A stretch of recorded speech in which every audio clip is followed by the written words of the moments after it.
नमस्कार। इस समय रायबरेली जनपद के अंतर्गत एक विकास खंड आती है डी की एक ग्राम सभा पूरब नैन के युवा प्रधान और पहली बार के प्रधान है। जो गांव में दसों साल से विकास नहीं हुआ, उस विकास को इन्होंने 4 साल में पूर्ण किया। सबसे पहले हमारे चैनल में प्रधान जी का बहुत बहुत स्वागत। सर, आपका पूरा नाम और परिचय क्या है? सर, मेरा नाम योगेश कुमार विश्वकर्मा, प्रधान प्रतिनिधि पूरब नैन। प्रधान कौन है? प्रधान जी प्रधान श्री आनंद कुमार विश्वकर्मा जी। आनंद कुमार विश्वकर्मा जी के प्रतिनिधि। जी सर। भारत सरकार, केंद्र सरकार की कुछ योजनाएं हैं, उनको गांव में कैसे लागू की हैं? कौन कौन सी योजनाएं हैं? सर्वप्रथम पहला सवाल। सर, केंद्र सरकार की जो योजनाएं हैं, जैसे किसान सम्मान निधि है, पेंशन है, तो इन सब जो पात्र हैं हमने उनको मतलब कि जान पहचान करके उनको किसान सम्मान निधि दिलवाने का कार्य हमने किया। सबसे बड़ी केंद्र सरकार की एक योजना है मनरेगा। हाँ, मनरेगा में लोग काम करके 8-8, 9-9 महीने जीवन यापन करने के लिए भटक रहे हैं, क्योंकि उनको काम किए मजदूरी भुगतान नहीं हो रहा है। तो उसको कैसे लोगों को आप सांत्वना दिलाए हैं जो चुपचाप बैठे हैं और मनरेगा का कार्य कर रहे हैं? सर, जो मनरेगा का कार्य कर रहे हैं, हमने बंधा भी बनवाया है, इंटरलॉकिंग भी लगवाई है और आंगनबाड़ी का कार्य हम कार्यरत है हमारे यहाँ पूरा ग्राम सभा पूरब नैन में।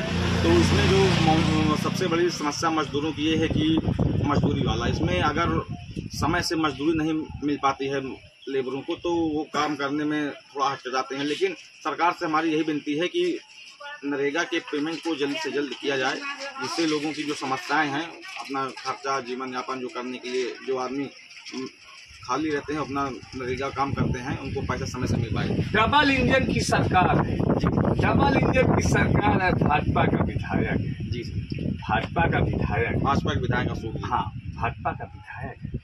तो यहाँ रोडे को जाल बिछा देना चाहिए भाजपा सरकार। तो विधायक जी द्वारा कोई कार्य मिला है? विधायक जी द्वारा काम, आपकी जो किस्त आएगी अप्रैल में, तो उन्होंने एक इंटरलॉकिंग 200 मीटर देने के लिए कहे हैं। प्रमुख जी द्वारा भी हाल में एक खरिंजा दिया गया है क्षेत्र पंचायत से, वो लग गया है, यहाँ पूरब नैन में लगवाया गया है। माननीय मुख्यमंत्री योगी आदित्यनाथ की एक योजना है कायाकल्प। कायाकल्प के तहत क्या क्या कार्य? कायाकल्प के तहत हमने प्राथमिक विद्यालय पूरब नैन और गंगापुर कमुआ और पूरे चाई और धनकेसरा में हमने कायाकल्प का काम किया है। वहाँ पर टाइल्स लगवाया है और वहाँ पर बाउंड्री मरम्मत का कार्य हमने कुछ करवाया है। और जहाँ पर पानी की दिक्कत थी, नलका के जैसे रिबोर की, तो ये सब कार्य हमने वहाँ करवाए हैं। दिव्यांग शौचालय? हाँ, दिव्यांग शौचालय भी हमने बनवाया है पूरब नैन में और गंगापुर कमुआ में, पूरे चाई और धनकेसरा में, चारों विद्यालय में हमने दिव्यांग शौचालय। टाइल्सीकरण भी कराए हैं? टाइल्सीकरण भी करवाए हैं हमने सारे विद्यालय। जो पंचायत मिनी मुख्यमंत्री कहे जाने वाले प्रधान का जो मिनी सचिवालय होता है, तो मिनी सचिवालय में क्या क्या है? मिनी सचिवालय में वो 20 साल से खंडा पड़ा था, वहाँ नदी किनारे है, तो उसको हमने अपने पंचवर्षीय में उसमें मरम्मत कार्य करवाया है। अब वहाँ पर मीटिंग भी होती है, मंत्री जाते हैं तो वहाँ पर बैठक भी कराई जाती है और जो लोगों की समस्याएं हैं वहाँ भी सॉल्व कराई जाती है। जो दसों साल पुराने रास्ते लोगों को चलने के लिए नसीब नहीं होते थे प्रसाद में, जिन पे इंटरलॉकिंग, अब 4 पहिया शादी ब्याह में फटाफट दरवाजे पहुंचती हैं, तो कितने किलोमीटर काम कराए हैं ऐसा? इंटरलॉकिंग कार हमने लगभग 2 से 2.5-3 किलोमीटर लगभग ग्राम पंचायत में, पूरब नैन में, गंगापुर कमुआ में और धनकेसरा में भी हमने करवाया। अच्छा, जब प्रधानी आप लड़ने आए हैं, जब प्रधानी का चुनाव की बिगुल बची थी, तो आप लड़ने जब चुनाव आए तो कोई एक उद्देश्य रहा होगा प्रधानी का कि हमें ये कार्य अपने गांव में सर्वप्रथम करना है, तो कार्य आप कर पाए कि नहीं कर पाए? जी सर, अगर देखा जाए तो इकलौता विद्यालय है पूरब नैन, जहाँ से ग्राम सभा पूरब नैन मतलब लगती है। और प्रधानी पहले 20 साल पहले गंगापुर कमुआ में थी, तो अन्य विद्यालयों में उन्होंने बाउंड्री वाल का काम किया था, लेकिन हमारा इकलौता विद्यालय ऐसा था जहाँ पर बाउंड्री वाला काम उन्होंने नहीं। तो बाउंड्री वाल, टाइल्सीकरण, दिव्यांग शौचालय, गेट, वहाँ तो सब लगा है। यहाँ पर तो पूरब नैन आपकी प्रधानी ने बनवाया उसको। इसके पहले कभी नहीं? इसके पहले कभी नहीं। वहाँ पर बच्चे जाते थे, लैट्रिन करके चले जाते थे, कुत्ता लोग जाते थे फर्श पर, वहाँ पर टाइल्स पर। मिड डे मील रोस्टिंग के हिसाब से बनती है, मिड डे मील जो बनती है, उसको कभी चेक करते हैं? हाँ, जाते हैं।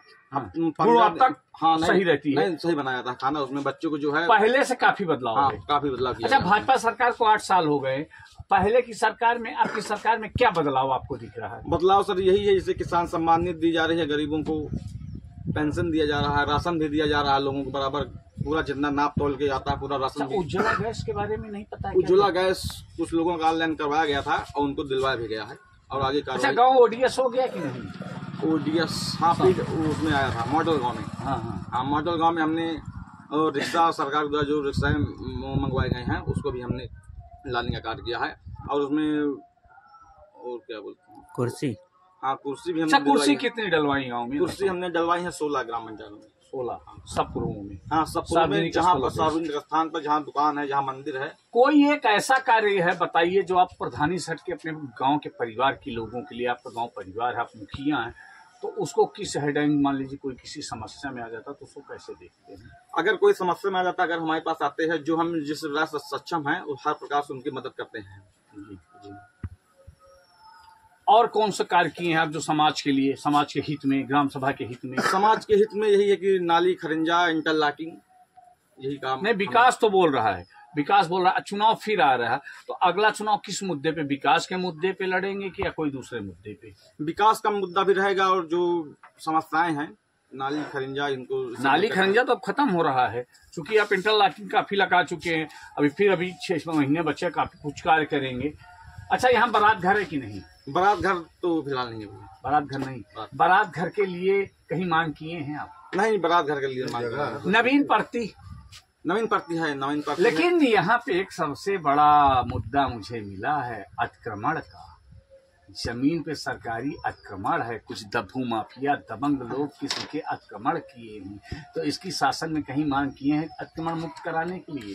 अभी तो फिलहाल इसके बारे में कोई। माननीय मुख्यमंत्री योगी आदित्यनाथ का कहीं न कहीं दावा पूरा नैन में फेल नजर आ रहा है, क्योंकि भू माफियाओं द्वारा यहाँ पे अतिक्रमण